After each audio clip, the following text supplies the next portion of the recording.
Hey, Jason Mitchell here with SCHEELS. You know, like a lot of you, I've never had my equipment and gear as organized as I have this year because of the self-isolation and the quarantining. But tell you what, trolling can be just an effective way to catch fish. It's something that I do a lot of. Reason being is you can break down water, you can cover water, you can kind of move with the ebb and flow of the fish, you know, because the fish a lot of times are changing position, they're changing location, they're changing depths. You know, they might be moving in a bay or out of a bay, especially on reservoirs. You know, these fish are moving all the time. With that being said, though, trolling can be really simple. And, you know, a lot of times, you know, if people haven't done a lot of trolling, they have a lot of questions on it.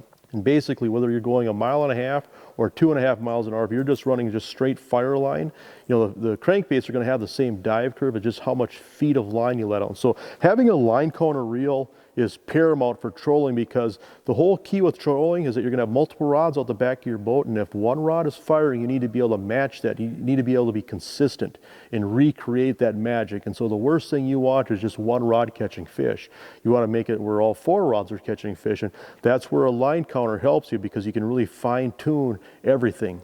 For example, if you're not using a line counter and you have 2 Fire Tiger cranks out the back of the boat and one's getting hit, is it because one's a different size? Is it because one's a little bit different color? Is it because it's a different bait? Or are they running at different depths? And so take the depth factor, you know, you have to eliminate that variable completely so everything's the same. So use a line counter reel, make sure that you fill your spool up, and a lot of times, you know, I'd recommend just a 10-pound Fireline or a 10-pound Power Pro, just because a lot of the dive charts are made for that 10-pound braid.